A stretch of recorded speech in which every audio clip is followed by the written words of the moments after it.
Thanks, everybody, for having me. Thanks to Dalit and Ashvin for inviting me in the PC. And thanks to all of you for getting up early and not taking this time to sleep in.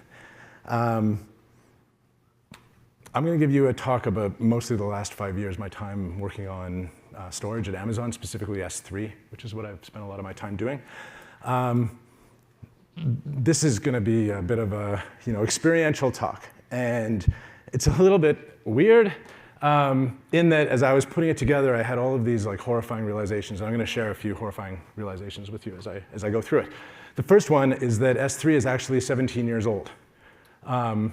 This is the product detail page from the S3 launch. S3 launched slightly after Simple Queuing Service and slightly ahead of EC2, which is probably more well-known at AWS. So it's one of the first services from Amazon Web Services and probably one of the most significant first storage services. The thing that's super weird about this is there's probably a lot of grad students in the room who have grown up with S3 just being a thing for the time that you've been in computing, which is completely mind-blowing to me. It's very weird. There's more weirdness than this, right? So this is 17 years ago, which I still can't get over. And 17 years ago turns out to be kind of a really big milestone in my own career, right? It's kind of the end of my adolescence. And so as I was looking at it, my adolescence career-wise, I wasn't 15 when I finished at Cambridge. I got this email shortly after S3 launched. The two things are decorrelated. They're just interesting milestones. From Eric and Mary. I haven't seen either of them here. I don't know if Eric's often at FAST, but I haven't seen them. Inviting me to my first FAST PC. So I just finished PhD. I was invited to the FAST PC. I was flattered and absolutely terrified, and felt this huge burden of trying to do a good job of reviewing all of these papers, and went off and did this. And as Ashvin pointed out, I guess I've done a few other FAST PCs since then, although nowhere near as many as Keith, for example, who I think has been on every FAST PC ever. So I went off and did this. A bunch of other stuff happened over that 17 years. I became a parent. I had a kid in 2006, right at the same time, another one in 2009, and another one in 2012. As Ashvin said, we did a startup out of the hypervisor work that I was involved in as a grad student, and that thing ended up eventually being bought by Citrix, but as a course of that, I wound up building an engineering office in Vancouver that we grew to about 15 people, and all of these experiences meant learning things that I never expected to learn as a grad student. And in the case of that development office for Citrix, it was around negotiating leases and managing engineers and all sorts of stuff that I never expected to be exposed to. I ended up getting a faculty position at UBC, staying in Vancouver, growing a systems lab, doing all sorts of really cool research with not just storage, but virtualization, security, networking. At one point, kind of accidentally ended up supervising 18 grad students, which is something that I suggest that no one ever does. It's a really, it's too many. And then, coming out of the third or fourth year of that, decided to start a storage startup called Coho Data. We're doing work building a scalable, low latency storage target with NVMe flash and programmable Ethernet switches. So learned a ton of really cool stuff about both of those technologies as they were really kind of coming into commercial availability. And then I went back to UBC. And I had this realization, which was that I had just graduated my last PhD student. And I was faced with starting a lab from scratch, basically. And I had a moment of doubt. I wasn't sure that I was strong enough to do it again. And I was also being asked to teach cloud computing courses and realized that I wasn't entirely certain that I knew how the cloud worked. And so I decided that I'd go and figure that out for a bit, and ended up interviewing with a bunch of cloud companies and had a bunch of great conversations in Amazon and decided to join. So I joined Amazon to work on S3.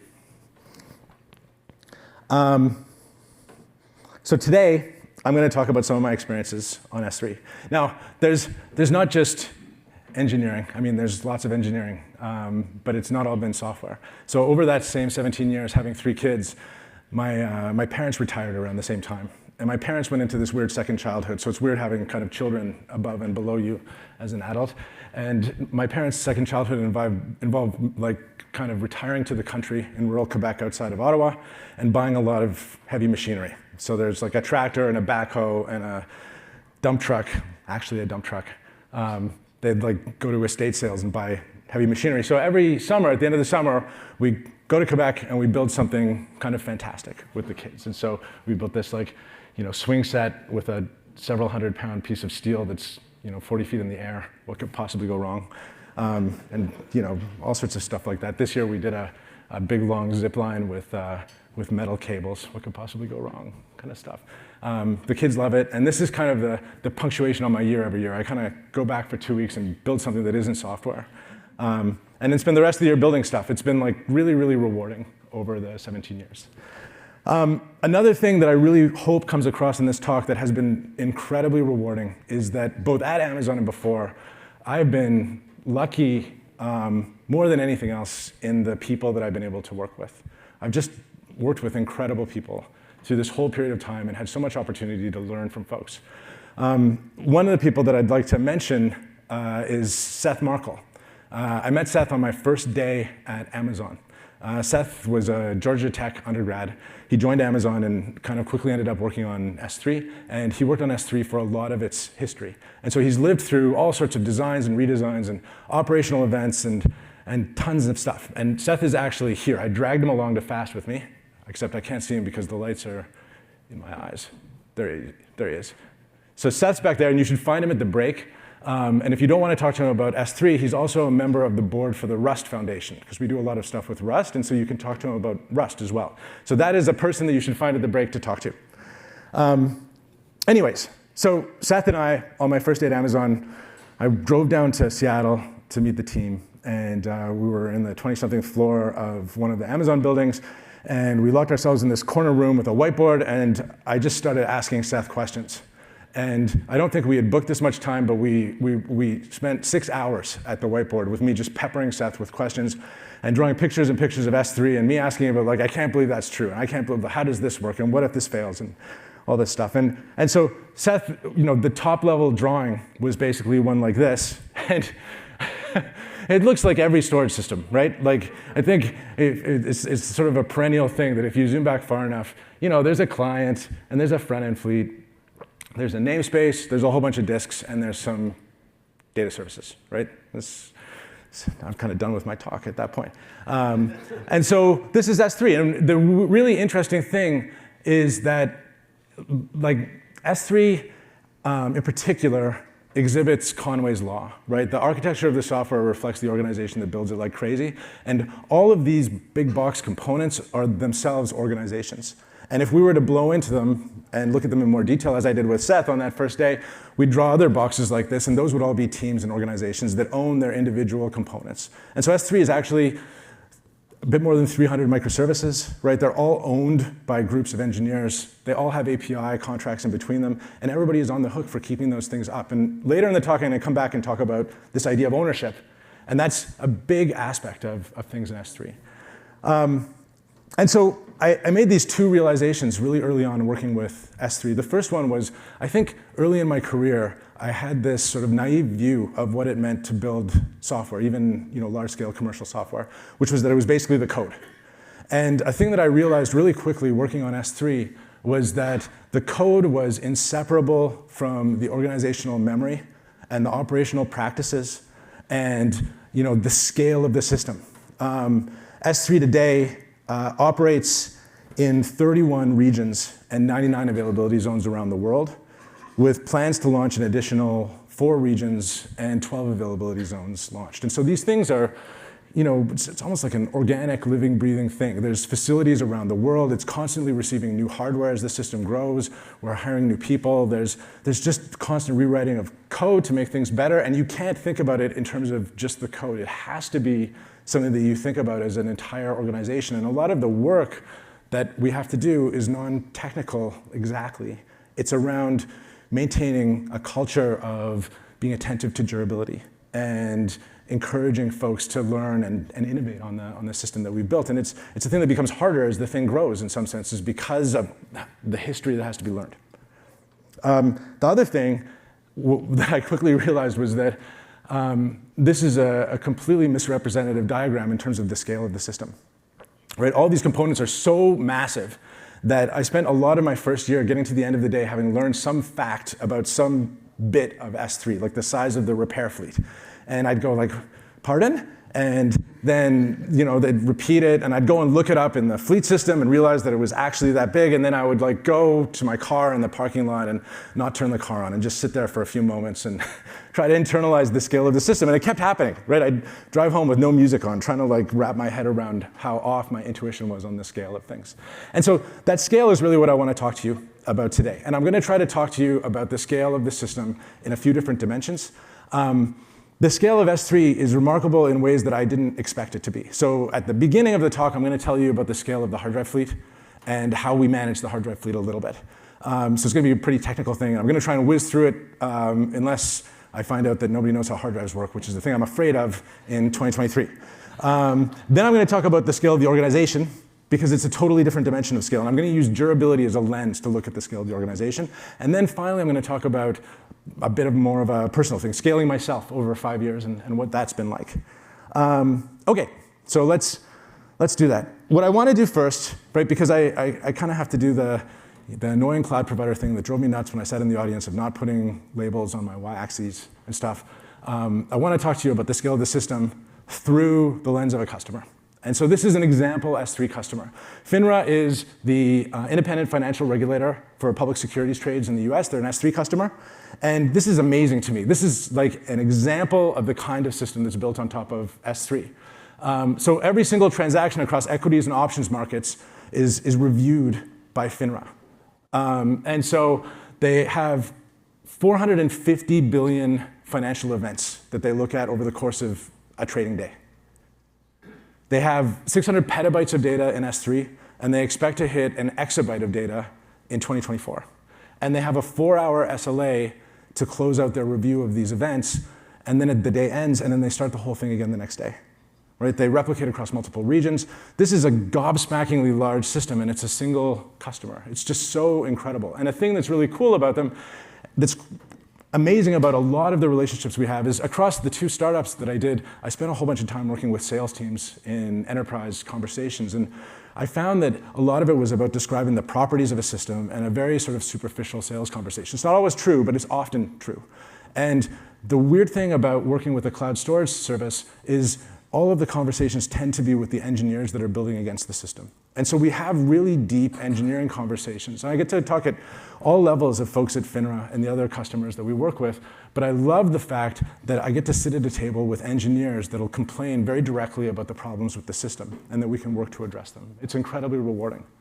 Now, this is kind of a slide of stats about the scale of S3 today.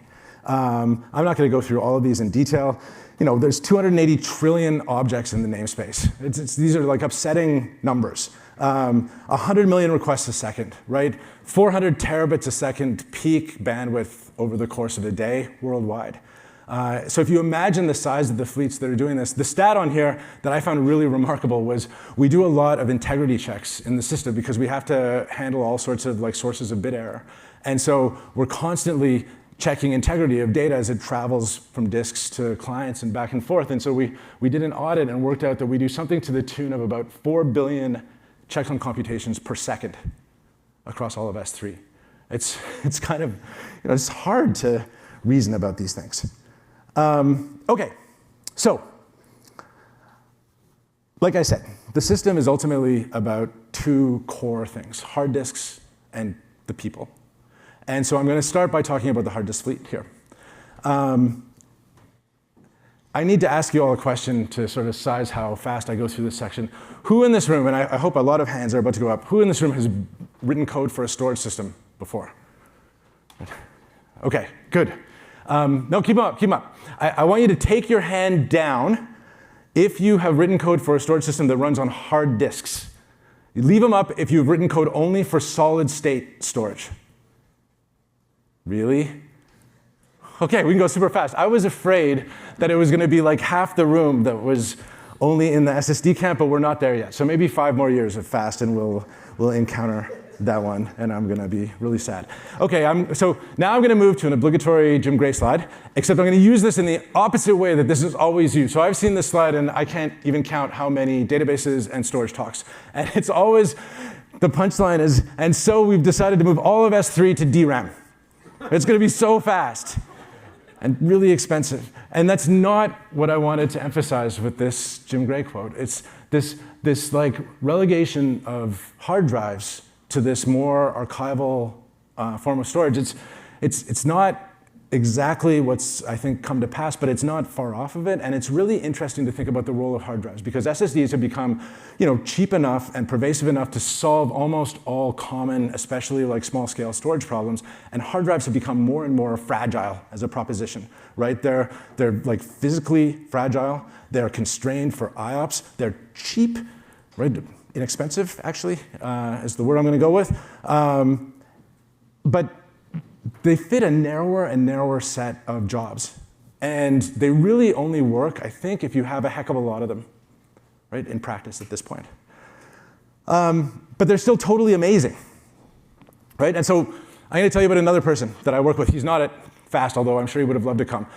There's a CMU grad, but not from computer science, from engineering, named Tim Rausch. And Tim did a whole bunch of early work on what ultimately was heat-assisted magnetic recording, HAMR drives. And Tim is a man of convictions, which is a play way of saying that he is stubborn as heck. So Tim finished his PhD, and he went to Seagate, and he spent like 20 or 22 years like getting HAMR done. Right? He worked on HAMR for his whole career. And then I think the day after they launched HAMR, I don't know if that's actually exactly true, but he came to Amazon, and I think he's like hoping to see HAMR all the way into production on stuff, right, with things. And so Tim is amazing, and every time I talk to him, I learn new stuff about hard drives, which is hard to believe after this amount of time that there's still new stuff to learn, but holy smokes. Does anybody know what a lube mogul is? Has anyone ever heard the term lube mogul? There's 1, 2 people, right? I'm not even going to tell you what a lube mogul is. It's such a weird term. You go look it up. This is a weird thing.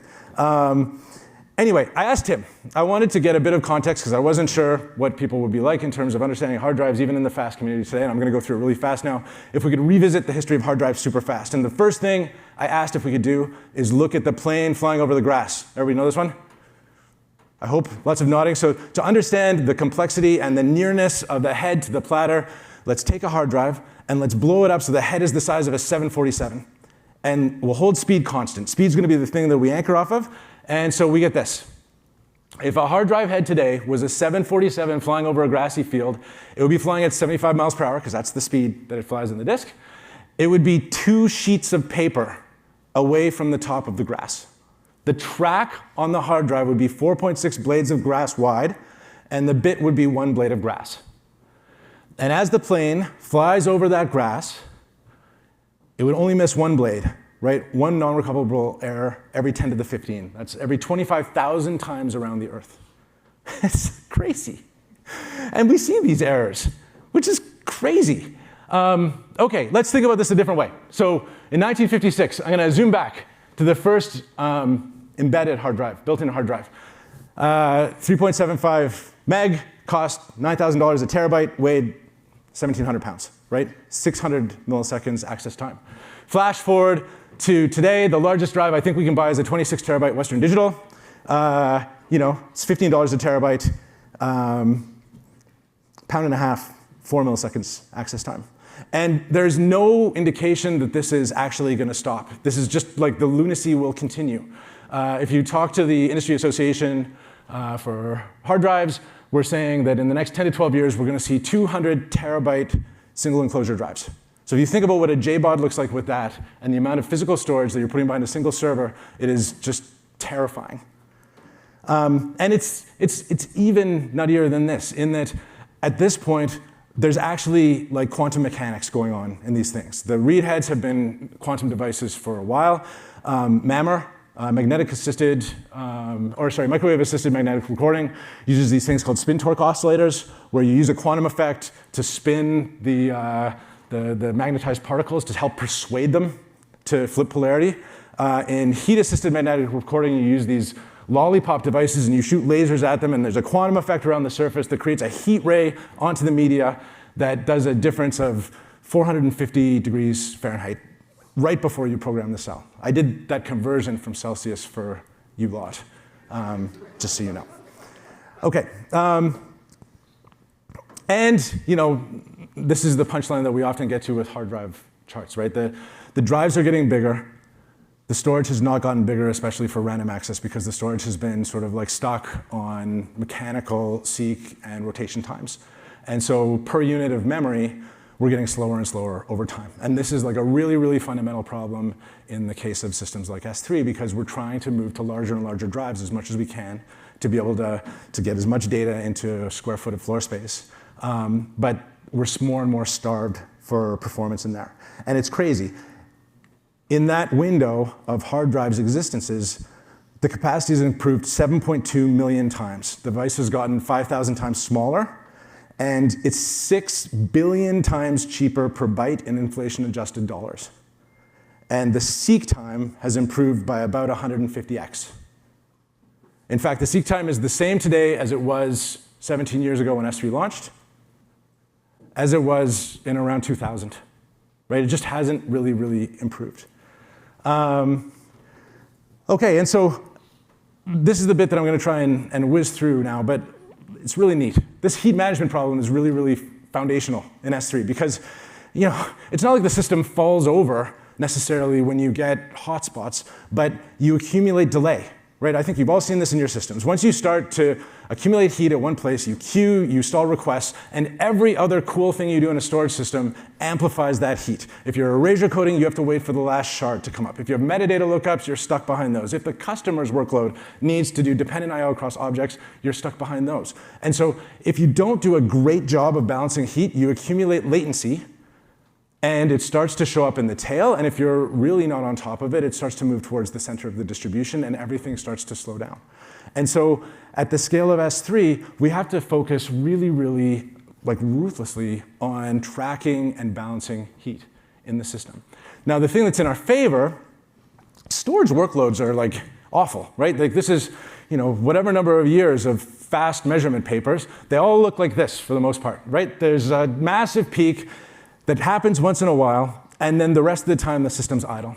And so for the many years that we were building single target storage arrays, this was like the crappy economics of storage, right? That you had to provision for these peaks and the system was idle the rest of the times, and we wrote lots and lots of papers about maybe doing MapReduce jobs in the background or something like that, right? It's like, what do we do with all this idleness?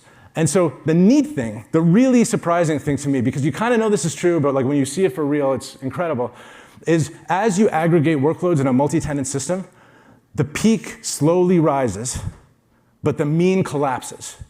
And so as the system starts to attract more and more workloads, the underlying traffic to storage flattens out remarkably.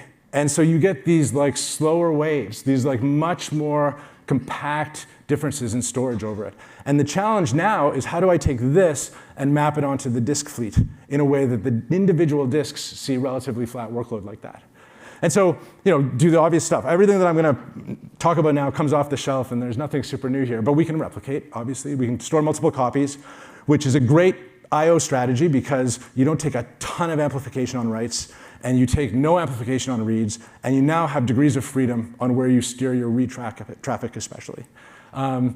We can move to erasure coding like Reed-Solomon, right? We can split our source data into K shards. We can add M shards of parity. As long as we have K available, we can pull the data back. And this gives us this really tidy three-way trade-off between the capacity overhead, the resiliency, and the I/O impact on the system. And so we do both of these, right? We do all of these things, and we will probably explore more new, different erasure codes as we continue to go. We've kind of changed strategies over years and continue to innovate on this side. Now, redundancy and encoding is half of how we do this balancing. The encoding gives us the degrees of freedom. The second half is to be intentional about how we place that data into the fleet. And so when puts come into S3, we intentionally try to spread those puts as broadly as we can, right? And so for a given bucket, we want that bucket's data to be spread over as many disks as possible. And there's two big benefits to spreading data, especially at a per customer or per bucket level. The first one is defensive, right? If all of the data for a given bucket right, is on different disks. It's very difficult to hotspot a single disk with a workload, right? If your biggest impact is one shard of one object hitting that disk, then you're kind of, in a good shape in terms of workload isolation. But the second one is the wider we spread this data, the more demand I/O we can offer a given workload that wants to burst. And we see this, and this has been really cool, with like emerging workloads that want to draw tons and tons of I/O out of the system. Now, obviously, exposing it to more disks means that there's more exposure to individual disks failing, and we have to fold that into our durability model. And I'll come back to that. This is just another way of thinking about it, which is to say that I took an example of an internal bucket that's 3.7 petabytes. It has a peak throughput of 2.3 million requests. If I scale that for the capacity of the 26 terabyte drives that I'm using, it's like 143 drives of physical capacity, like ignoring any kind of overheads. But if I need to survive that 2.3 million requests per second, it's 19,000 hard drives for that demand. And so this is what we do. The thing that I want to mention at this point is there's literally tens of thousands of customers in S3 today. I had to go and do a little bit of digging on this, that have their data stored over 1 million physical drives. So it's just remarkable, the idea that you're storing your data that broadly. If you think about in the original building a single target system, to do that, it would mean potentially buying millions of dollars of drives to hit that sort of peak I/O availability, and the resulting system would be idle most of the time. So there's two things that's been really, really remarkable to me on this end of S3 and the physical fleet. The first one is internally, that flattening of the sort of load curve, right, the sort of like peaks to valleys, means that when I watch us build the system and operate the system, we're tending to work with huge aggregates of millions and millions of objects, right? You make a decision on the put side as to the aggregate that an object goes into, and then from then, you don't really think about the individual object ever again. You just manage, almost like you might manage financial instruments, right? Mutual funds or things, just like huge pools of assets that are moved around, and it gives us really coarse-grained knobs to manage like heat and placement in the system. But the other thing is the fact that this actually, the parallelism of available I/O opens up new workloads. And it's been so fun over the last 5 years to see the sort of burst parallel emergence of workloads, right? Things like genomics. Illumina is a huge sequencing instrument maker, and Illumina stores over 40 petabytes of genomics data in S3, which is not actually a ton, but just quite a lot. And with these genomics customers, what you see are customers building jobs that'll launch over tens or hundreds of thousands of compute elements, VMs or Lambdas, and they'll go run a query against that huge set of data for seconds, minutes, or small hours, right? Same thing with autonomous vehicle simulation or training machine learning or things like that. This like burst demand into storage where you use an enormous amount of throughput to do a job, and then you kind of go away for potentially months, is just a thing that has fundamentally changed even over the past like 5 or 10 years. It's really exciting to see. Now, this is the part where, the version of this talk I'd love to give is probably the same kind of 6-hour thing that I spent with Seth on. Right, I told you a little bit about the storage fleet. I've barely told you anything about the storage fleet, actually. We haven't talked about I/O scheduling or bathtub curves or like failures or bringing on new capacity or any of a ton of other things, hardware designs and stuff. It's just fascinating, this one corner of S3. The namespace is similarly fascinating. We moved from eventual to full consistency over the past 5 years. So like a massive distributed systems problem that involved all sorts of really interesting formal verification. The front-end fleet scales with the load rather than the capacity of the system. And so there's all these cool networking and load balancing problems up there. Even the clients, things like S3A, which is the S3 connector for Spark and Hadoop, or some of the other clients that are being used by customers to talk to S3 have a whole bunch of cool, innovative stuff happening just to talk to a large distributed system. And so, come and find me at the break if you want to talk more. Okay, I'm going to switch gears and I'm going to talk about organizational scale and durability. So durability is a really important part of S3. And when people talk about S3 and they talk about durability, they often talk about 11 nines. And so what I did was I went to the data protection in S3 page, and I pulled out how we talk about our durability to customers. And it's actually these 3 points. There's a point about SLAs, there's a point about 11.9s, and there's a point about AZ destruction. So the 11.9s thing is the thing that we should start with, because I can, I think, tidily tell you what it is, which is to say 11.9s is a hardware failure model inside the system. We model the failure rate of the hardware components we use in terms of AFRs, and we use that model in combination with our rate of repair to choose encodings that provide this level of durability. So this is a design tool in the system, and it's something that we can continue to audit as the system runs to make sure that we are ahead of hardware failures. We can adjust the encoding. We can also adjust the rate of repair to make sure that we're staying ahead of anything unexpected. And so that's basically what the 11.9's end of S3 is. It's a bottom level guarantee, and it's the same kind of math that folks building RAID arrays probably did on their RAID arrays, right, when they were choosing encodings for disk sets and aggregates and so on. The last point is about AZs. And so Amazon has this notion of AZs. When we go into those regions, we build at least 3 facilities. The facilities are independent in all sorts of ways. They have independent power, independent environmentals, and we actually do a geographic survey of the region to make sure that, as much as is possible, they don't share fate from things like floodplains or exposure to other environmental impacts, brush fires or things like that. And so in doing this, you get a low latency, right, great network connectivity between at least 3 facilities, and you can build a distributed system that is insulated against the failure of a coarse-grained component. And S3 is built for this. S3 is built to actually move away from a lost facility in the event of a transient outage and to survive data in the event of a longer-term outage. Now, the last thing in here is really neat, the first bullet. The SLA ties into the 4 nines of availability.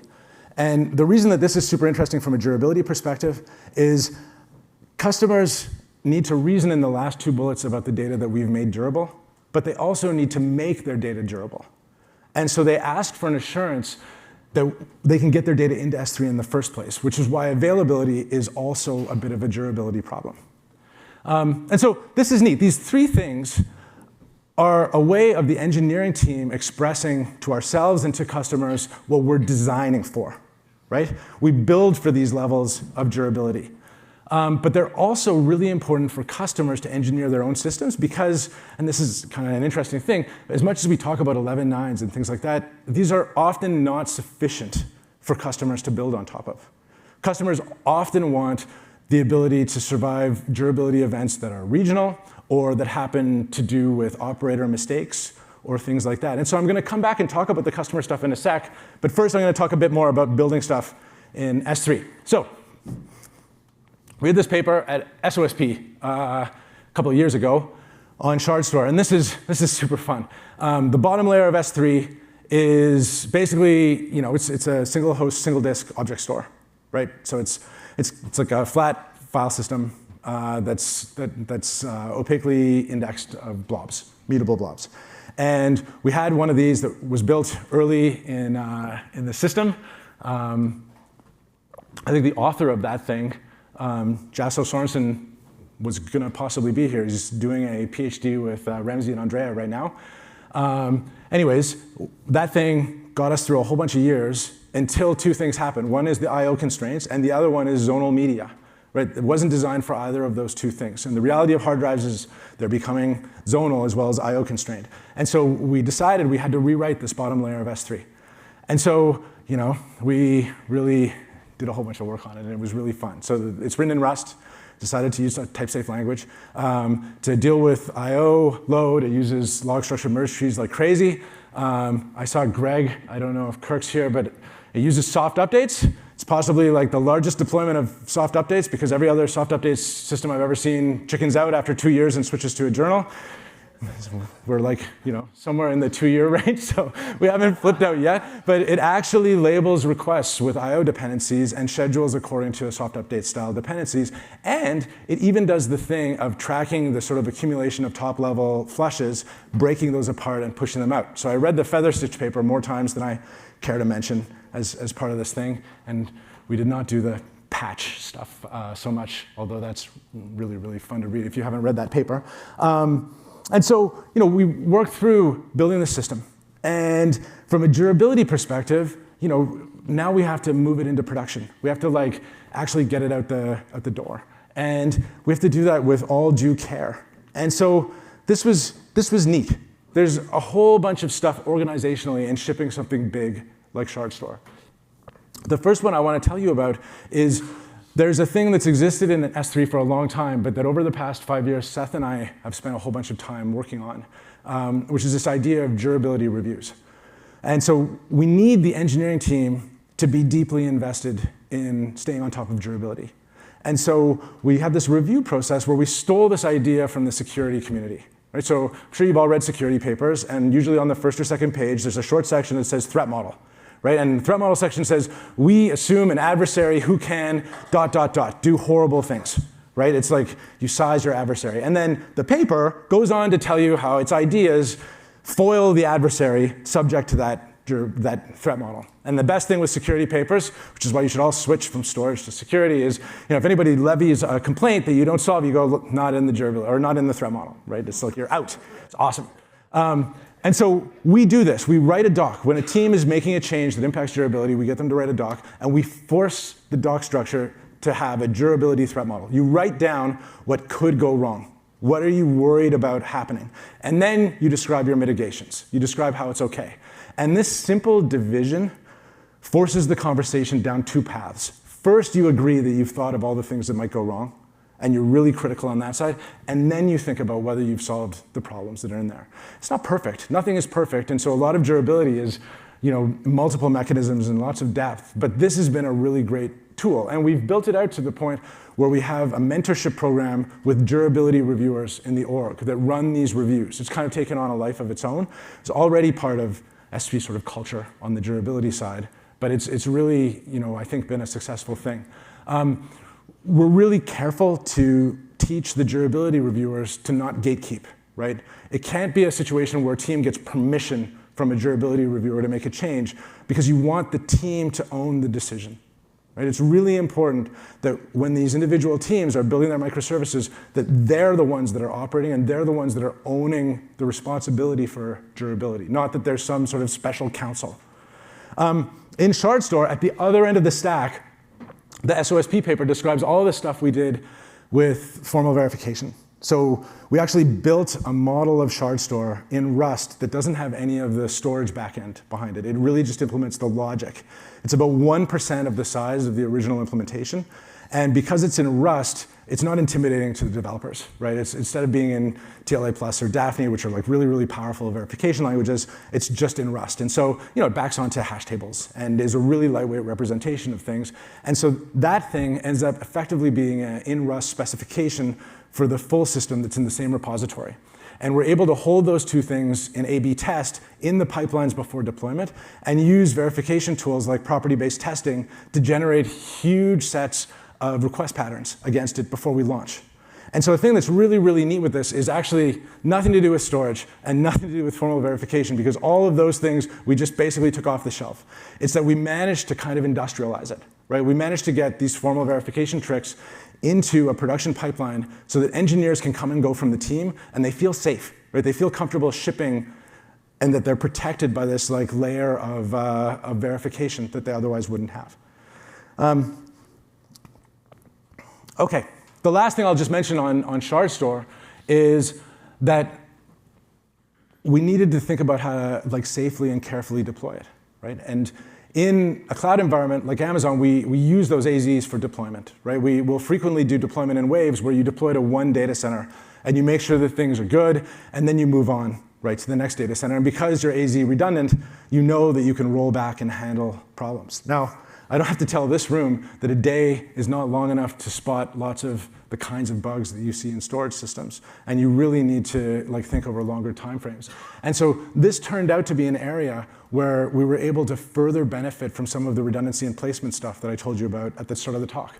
By over-encoding, we can actually add redundancy and roll the system out on extra shards, right? And then we can progressively deploy more shards of individual bits of data onto it as we gain comfort with it. And so we can run A/B versions of the system and deploy fast on shard store and get lots of soak time with it before we ever move to a point that we have any concerns about the durability exposure of the underlying data.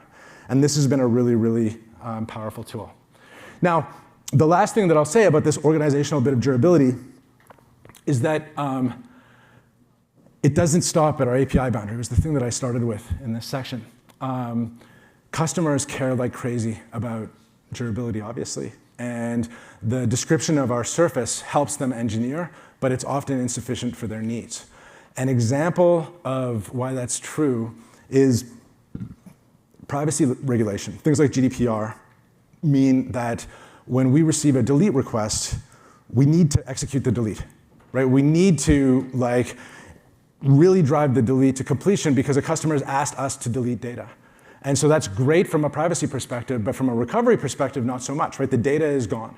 And so operator errors in customers or bugs in customer code that accidentally delete content have a massive impact on those customers. And so this is really influential on our feature roadmap. If you look at the stuff that S3 does and the features that S3 has added over the past bunch of years, it's things like automatic versioning of objects, object lock, which was originally a compliance feature, but it turns out to be a big durability feature. In object lock, you basically say, I'm not going to allow deletes on this object for some amount of time into the future, right? And so for critical data, customers will turn that on to basically disable delete as a verb. CRR, cross-region replication, is a replication system. One of the features that we wound up adding to CRR is the idea that when you replicate the data from one region to another, you switch accounts.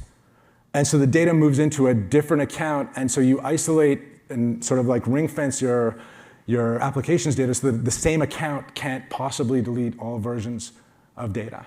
And so the sort of broader set of discussions around durability are a thing that Seth and I gave a talk about at reInvent in 2019, and it's here. There's this 11.9 talk, and if you're interested in the durability end of this discussion, this just goes into more depth about all of the things that we worry about when we think about durability.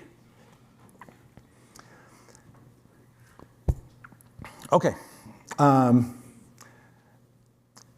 Is it possible to get a glass of water from someone? Sorry, 50 minutes is past my threshold. Anyway, durability ultimately is about so much more than hardware failures, right? That's kind of the punchline on this section. Okay, the last thing that I'm going to talk about is maybe a little bit more individual, and it's about scaling myself. And so the crazy thing about the rate of growth for this system and for S3, oh, thank you so much. Thanks.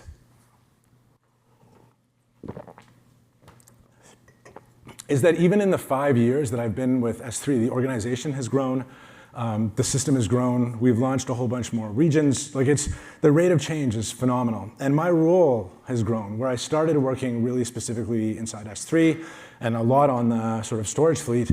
Over that 5 years, I've kind of grown to work with S3, but also with a lot of the other Amazon storage services and even other parts of Amazon. And it's been really, really rewarding, honestly. It's been an incredible adventure, being able to work across all these things, especially talking to customers about their applications. And so I want to tell you about how I think about this as a kind of closing bit of the talk. When I was a prof, one of my favorite things was teaching the graduate systems seminar, right? I would still do this today for free. I love teaching systems. It's like just the most fun thing ever. And so we'd have, a discussion. I think everybody does this now, but like Eddie had written HotCRP, and early on I grabbed HotCRP and I made the students write reviews. And we would go into the seminar and we'd beat up papers and we'd teach the students to be absolutely vicious and be able to find no good in any paper. And then we'd teach them to find some good back into the papers. And we'd talk about multics and extensible systems like spin, mock, and capabilities, and ultimately come around to storage and talk about a bunch of storage stuff. And then we talk about Dynamo. And I loved teaching the Dynamo paper because it's a great way to start a fight. in a class, right? And so the Dynamo paper, it's pretty old, so maybe not all of you have read it, but this was a paper from Amazon in 2007, and it kind of talks about eventual consistency. And so eventual consistency is neat because it's kind of an insane trade-off, right, to make against performance in the system, but also it's like a production system with shopping carts that the students had all used. And so unlike Multics, which not many students had used, right, Amazon was a thing that they could relate to. And so we talk about how, like, with Dynamo, you might be shopping, and two people might put the same thing in their shopping cart, and they might close out the transaction, and you only have one thing in the warehouse. And what do you do? And then the students would spend 10 minutes arguing about locking, right? It was like awesome. And then we'd go, maybe it's not a software fix.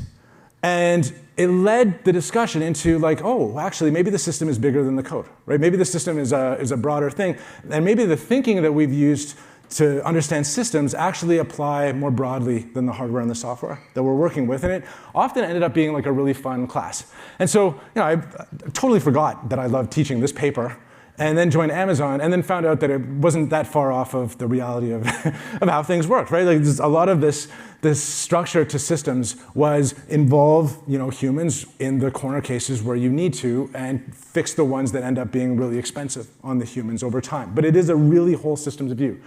And one thing that really came up in a lot of those conversations was this idea of ownership, right? And ownership is a word that's like a loaded word inside Amazon. It means a ton. And it was a word I realized that I understood from my time as a professor, and probably even from before that, but I just didn't have a label for it. And so in Amazon, we'll ask, does this action item have an owner, right? Does this thing have an owner? And what it means is there a person who is on the hook for this thing, and it is their job to see it all the way through? Because in like large human systems, not having that assignment, not having an individual that owns a thing through to completion is how things get lost and time gets wasted like crazy. And so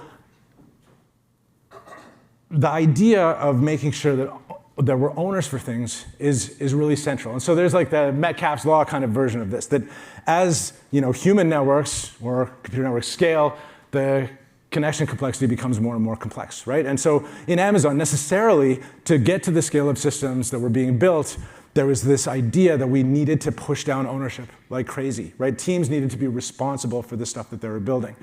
The weird thing with it is you kind of realize that if you want folks to be passionate about the stuff they're building, you have to let them own it. You have to let them make the decisions about it, especially if you want them to answer a page at 3 o'clock in the morning to get a system back up. They have to feel like they own the system enough to go take the page, and they have to feel empowered to go and understand why that happened and to spend the time fixing it so it doesn't happen again, right? If you don't get ownership right, things go really sideways. And I realized as I started to like wrap my head around how important ownership was in Amazon that I'd seen this go wrong, and it had been a really foundational moment for me as an assistant professor. When I started at UBC, I was just starting supervising grad students, and I was trying to figure out how to pick research projects. I was like trying to figure out like what the right way to structure a professor-student relationship was, and how to pick problems and go and tackle stuff. And I spent a lot of time at conferences asking other faculty how they did it. And I remember this one conversation. I was talking to this prof from a different institution that was not that far ahead of me. And I said, how do you do it? How do you pick problems for your students? And they said, oh, I hate it. They're like furious. They'd set them off. They're like, I have a list of 5 problems. When a student comes to work with me, I give them the list. I say, choose one. And they never get it done. And ultimately, I have to do it myself. And so that person actually ultimately did do it themselves. They wrote a pile of really cool papers with a little bit of help from students, and then they left the university and went off to work in industry and built a whole bunch of other cool stuff. I ran into a couple of students from theirs, and the students said, I don't know, I like couldn't get invested. It wasn't my idea. And that thing of it not being their idea was a thing that like really resonated with me as an early professor, right? That I needed more than anything else to be successful for my projects to be my students' projects and not my projects, right? I needed to be enthusiastic about their ideas. I needed to be supportive, and they needed to own them, and they needed to get the victory from them. And this is exactly the experience that I've had with teams at Amazon. And in a role like I've wound up in, where I'm largely, asked to get folks to do crazy stuff, right? To get people to think differently about stuff and launch big projects. Unless I am gonna take my idea and single-handedly go and implement it, or at least do a lot of the implementation myself, I'm basically stealing other people's ownership of it. And it doesn't go anywhere. And so to really scale, probably one of the most important things that I've found is I need to be enthusiastic, I need to be empowering, and I need to spend a lot more time asking questions, right? It's a lot more of a sort of Socratic exercise than providing answers, because it's another way that teams really end up like owning their own destinies on things. And so, anyway, it's like a bit of a soapbox polemic. So sorry about that part, but it's just been a thing that I've like really found interesting and powerful through my time at Amazon, but also as a prof. Now, the last thing I'm gonna mention to you is when I joined Amazon, I thought my research days were over, right? Amazon doesn't have a research lab that I was going to. There isn't a huge set of research programs, and so I was kind of like, I guess this is the part where I go and just like build and don't write papers and stuff. And I found out that I was actually wrong about that. And in fact, I found out that the way that I was wrong has a lot to do with ownership. Right? What I found was because teams own so discreetly a small bit of a service, and they're on the hook for its scale and for its availability and for all of the other aspects of that bit of service running well, if you engage with teams, they often have a ton of appetite for thinking differently and exploring new stuff. And so Amazon set up this program a bunch of years ago called the Scholars Program, where we could bring in faculty on sabbaticals. Now this is crazy. It's not what I was used to in terms of a faculty sabbatical role when I was faculty. You actually have to do a job interview. You have to do the same interview that your students do, which is totally terrifying to most faculty that come. We talk at conferences, well, you should come and spend some time at Amazon. People are like, great. I'm like, okay, there's going to be an interview loop. And they're like, forget it, I'm done.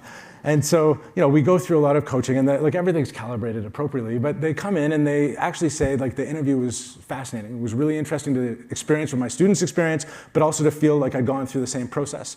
And an upside to it is the faculty that join, end up being in a spot where all of the people they're working with know that they came in through the same kind of process. And so what we've done at this point, I think we have 6 visiting academics and then a couple of applied scientists that work really closely with me that also come from academic backgrounds.